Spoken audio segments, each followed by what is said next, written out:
जय हिंद defence aspirants, welcome back again. This is Divyanshu Pandey. रक्षा मंत्री राजनाथ सिंह का बड़ा बयान पाकिस्तान के टेररिज्म के ऊपर आया है और उन्होंने कहा कि पाकिस्तान के द्वारा अगर कोई भी हिमाकत हमारे जनरल इलेक्शन या फिर उसके बाद भी किसी समय की जाएगी तो हम उनके घर में घुसकर उनको मारेंगे। तो चलिए जानते हैं कि ये स्टेटमेंट क्यों दी गई है और इसका जियो स्ट्रेटेजिक लेवल पर किस प्रकार से इम्पैक्ट पड़ने वाला है।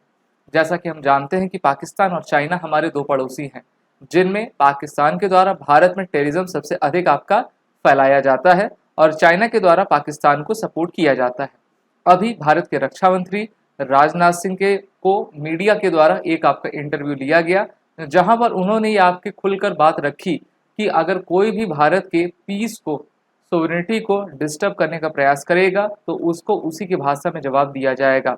और अगर हमें ज़रूरत पड़ती है कि हमें टेररिज्म के मॉड्यूल को पूरी तरीके से ध्वस्त करना है तो भारत वो भी करेगा, और जहां से टेररिज्म यानी कि पाकिस्तान से आएगा तो वहां पे भी हम घुसकर मारेंगे। और भारत ने इसको 2 बार पाकिस्तान में और 1 बार म्यांमार में करके भी आपका दिखाया हुआ है। इनसे द गार्डियन न्यूज़पेपर जो यूके का है उस पर यह पूछा गया कि पाकिस्तान अपनी स्ट्रैटेजी के माध्यम से जो है फॉरेन सॉइल से भारत में टेररिज्म जो भेजता है उस पर आप क्या कहना चाहेंगे। तो इन्होंने कहा कि India wants to maintain cordial relation with its neighbor.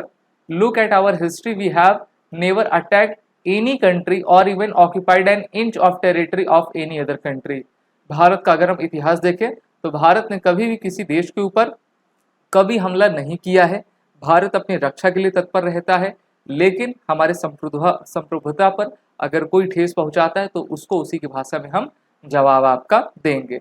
वहीं पर इन्होंने एक बार फिर से दोहराया कि जो पाकिस्तान ऑक्युपाइड कश्मीर है वो भारत का अभिन्न अंग था, है और रहेगा, और भारत उसको लेने में प्रतिबद्ध आपका रहेगा और उसको एक दिन लेकर आपका रहेगा। हम सभी जानते हैं कि जब भारत और पाकिस्तान आज़ाद हुए तो पाकिस्तान के द्वारा कबायली के रूप में उनकी सेना ने जो है अटैक कर दिया था जम्मू कश्मीर के ऊपर, और भारतीय सेना के द्वारा ऑपरेशन चलाया गया।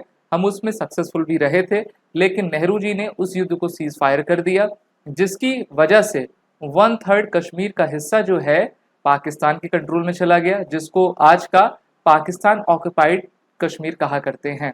और अब तो हमने जो है जो हमारी नई यूनियन टेरिटरी बनी है जम्मू कश्मीर लद्दाख की, तो लद्दाख के पोर्शन में हिस्सा जाता है और भारत का बॉर्डर तो आप सभी जानते हो कि ये उत्तर में अफगानिस्तान से लगा करता है। और पार्लियामेंट का ये रेजोल्यूशन भी है कि हमको ये पाकिस्तान ऑक्युपाइड कश्मीर को हर हाल में लेना है।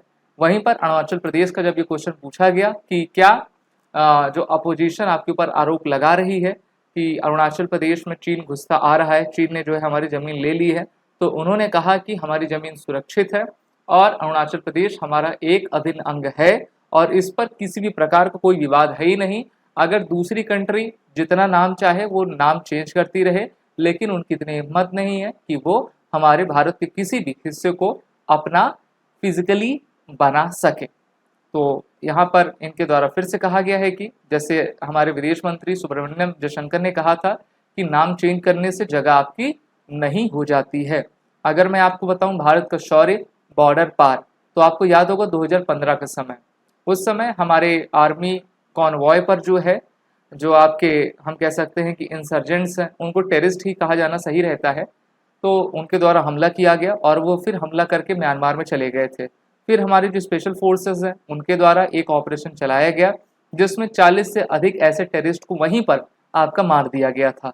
तो ये सबसे पहला मोदी सरकार के आने के बाद 2015 में सर्जिकल स्ट्राइक की गई थी।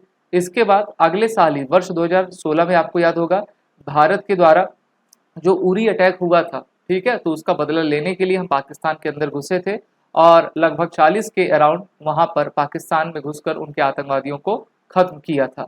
इसी प्रकार से वर्ष 2019 में भी हमने एयर सर्जिकल स्ट्राइक की थी और पाकिस्तान के टेरिटरी में घुसकर अपने 12 Mirage aircraft, 4 Sukhoi aircraft, Falcon एवेक्स, नेत्र, हेरॉन, इल्यूशन 78, इन सभी एयरक्राफ्ट को लेकर पाकिस्तान के ऊपर हमला किया था और उसमें 300 से अधिक टेररिस्ट को और कुछ पाकिस्तानी सोल्जर्स को भी हमारे द्वारा मार गिराया गया था। तो ये आज का भारत है जो कि शक्तिशाली है और प्रधानमंत्री नरेंद्र मोदी के नेतृत्व में आपका आगे चलता जा रहा है। वीडियो अच्छी लगी हो आपको तो आप सभी लाइक और शेयर जरूर करें। साथ ही साथ एसएसबी क्रैक एग्जाम के रिटन और एसएसबी इंटरव्यू ऑनलाइन कोर्स में इनरोल होकर अपने आने वाले एग्जाम की तैयारी जरूर करें और वो रिटन कोड का यूज कर लें। जय हिंद। अगर आप एक डिफेंस एस्पिरेंट हैं और SSB interview, NDA, CDS, AFCAT जैसे एग्जाम्स के लिए प्रिपेयर कर रहे हैं तो आप एसएसबी क्रैक एग्जाम्स के कोर्स को चेक करना ना भूलें। आप हमारी लर्निंग एप्लीकेशन को गूगल प्ले स्टोर से भी डाउनलोड कर सकते हैं।